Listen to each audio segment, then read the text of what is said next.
2026 नवीन वर्ष साजरे करा सुझुकी सोबत। नवीन वर्ष घरी आणा आपली आवडती सुझुकी बाईक किंवा स्कूटर आणि मिळवा जबरदस्त फायदे। खास ऑफर्स, 100% कर्ज सुविधा, 10 वर्षांची एक्सटेंड वॉरंटी केवळ मोटरसायकलवर, 8000 पर्यंतचं इन्शुरन्स बेनिफिट केवळ मोटरसायकलवर, नो हायपोथिकेशन। उपलब्ध models Suzuki Access, Suzuki Avenis, Suzuki Burgman street, Suzuki Gixxer SF, Suzuki V Strom SX। सिंधुदुर्गचे अधिकृत विक्रेते Shri Vinayak wheels private limited, Shri Vinayak Suzuki, plot number 92, MIDC, taluka Kudal.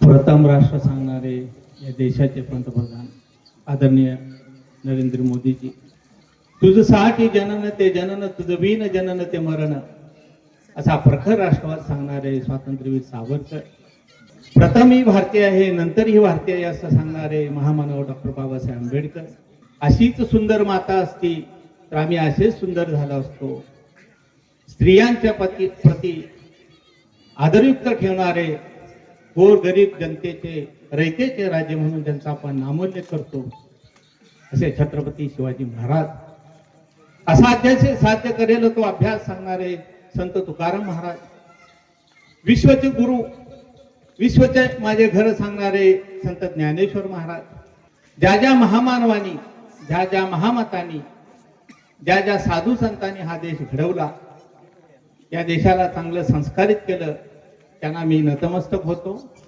मित्र हो, संत चोकामेळा म्हणायचे, उस ढोंगा आपण रस नाही ढोंगा, चोका ढोंगा आपण भाव नाही ढोंगा। भाव हा फार महत्वाचा आहे, शुद्ध भाव असणं फार महत्वाचं आहे। मित्र हो, माझा जन्म पंढरपूरचा, माझ्या लहानपणी ज्यावेळी मी वाळवंटाच्या तिरी जायचो त्यावेळेला माझ्या लहानपणी टाळ आणि मृदुंगाचा आवाज गुणगुणलेला आहे। माझे चुलते एक आजन्म वारकरी होते, माझ्यावर लहानपणापासून अध्यात्माचा चांगला संस्कार झालेला आहे। मी नेहमी चुलत्यांना विचारायचो की काका, तुमच्या गळ्यामध्ये जी माळ आहे तिच्यामध्ये 108 मणी का आहेत? त्यांनी मला लहानपणी सांगितलं, अरे अजय, हे 108 मणी म्हणजे काय, तर माणसाला 6 ज्ञानेंद्रिय असतात आणि त्याचबरोबर माणसाच्या मध्ये 6 विकार आहेत, काम, क्रोध, मद, मोह, माया, मत्सर। हे 6 विकार, हे 6 ज्ञानेंद्रिय आणि यांचं काम तिन्ही काळामध्ये चाललेलं असतं आणि या 6 मणी, 6 विकार, 6 ज्ञानेंद्रिय आणि 3 काळ, वर्तमान काळ, भूतकाळ आणि भविष्य काळ, याच्यावरूनच आपल्या शरीरामध्ये, मनामध्ये विचार तरंगत असतात। तुमचे विकार तुम्ही नष्ट करू शकत नाही महाराज। म्हणजे मी ज्या वारकरी संप्रदायाचा मी बऱ्यापैकी अभ्यासक म्हणून सांगतो, विकार या जगामधला कुठलाही ज्ञानी पुरुष, संत पुरुष नष्ट करू शकत नाही, परंतु विकारावर आपण नियंत्रण निश्चितपणे मिळवू शकतो आणि ती सर्व ताकद या अध्यात्म क्षेत्रामध्ये आहे। म्हणून ह्या विकारावर जर आम्ही नियंत्रण करू शकलो तर आम्ही एक सुसंस्कृत माणूस म्हणून कार्यरत राहू शकतो। म्हणून भाव महत्वाचा आहे, शुद्ध भाव महत्वाचा आहे, आचरण महत्वाचं आहे। नीतिमूल्याचं पालन जर करायचं असेल तर या क्षेत्रातला संस्कार होणं फार आवश्यक आहे। आपल्या देशामध्ये सर्व क्षेत्रामध्ये जे अधपतन झालेलं आहे त्याचं प्रमुख कारण का, की आम्ही नीतिमूल्यांचं पालन नाही करू शकलो। म्हणून आपण आपल्या या देशाला एक वेगळ्या दिशेने नेत चाललेलो आहोत. तर ही वारकरी संप्रदायाचं काम वाढलं पाहिजे अशी एक माझी प्रामाणिक भावना आहे. मित्र हो, सदाचाराशिवाय दुसरा पर्याय नाही हे आपल्याला वारकरी संप्रदायातून ऐकायला मिळतं, त्याच्यातून आपल्याला समजतं. सदाचाराचे काय फायदे? एक तर तुम्हाला समाजामध्ये मान मिळतो आणि दुसरी गोष्ट म्हणजे आंतरिक समाधान. बाहेरच्या पेक्षा आंतरिक समाधान हे फार महत्वाचं आहे. आंतरिक जर समाधान जर तुम्हाला हवं असेल तर तुमचं कर्म चांगलं पाहिजे, नीतिमूल्याला धरून तुम्ही काम केलं पाहिजे आणि भाव चांगले पाहिजे, सदाचार पाहिजे. अजून एक त्याचा काय फायदा आहे? तुमचं आरोग्य चांगलं राहतं. जर आपण जर सदाचारी असो, आपलं जर वर्तन नीतिमूल्याला धरून जर असेल तर मला वाटत नाही डायबिटीस बीपी होईल. तर त्या दृष्टिकोनातून ह्या अध्यात्म क्षेत्रातल्या लोकांची फार मोठी जबाबदारी आहे की त्यांनी आम्हाला आणि आमच्या भावी पिढीला संस्कारित केलं पाहिजे. आणि मित्र हो, मी जाताना एक छोटीशी गोष्ट सांगतो. एक राजा होता, त्याला असा एकदा प्रश्न पडला, जगामध्ये सर्वश्रेष्ठ कोण आहे? तो त्याच्या एका धर्मगुरूकडे जातो आणि त्याला सांगतो, त्याला प्रश्न विचारतो धर्मगुरूला की जगामध्ये सर्वश्रेष्ठ कोण आहे? तो धर्मगुरू म्हणतो, राजा तू सर्वश्रेष्ठ आहे, सर्वांचा पोशिंदा आहे, तू सर्वश्रेष्ठ आहे. राजाचं त्या प्रश्नाने त्या उत्तराने त्याचं समाधान होत नाही. तो परत धर्मगुरूला विचारतो की माझ्यापेक्षा सर्वश्रेष्ठ कोण आहे जगामध्ये? तो धर्मगुरू सांगतो, तू मला नतमस्तक होतो, तू माझी पूजा अर्चा करतो, मी तुझ्यापेक्षा सर्वश्रेष्ठ आहे.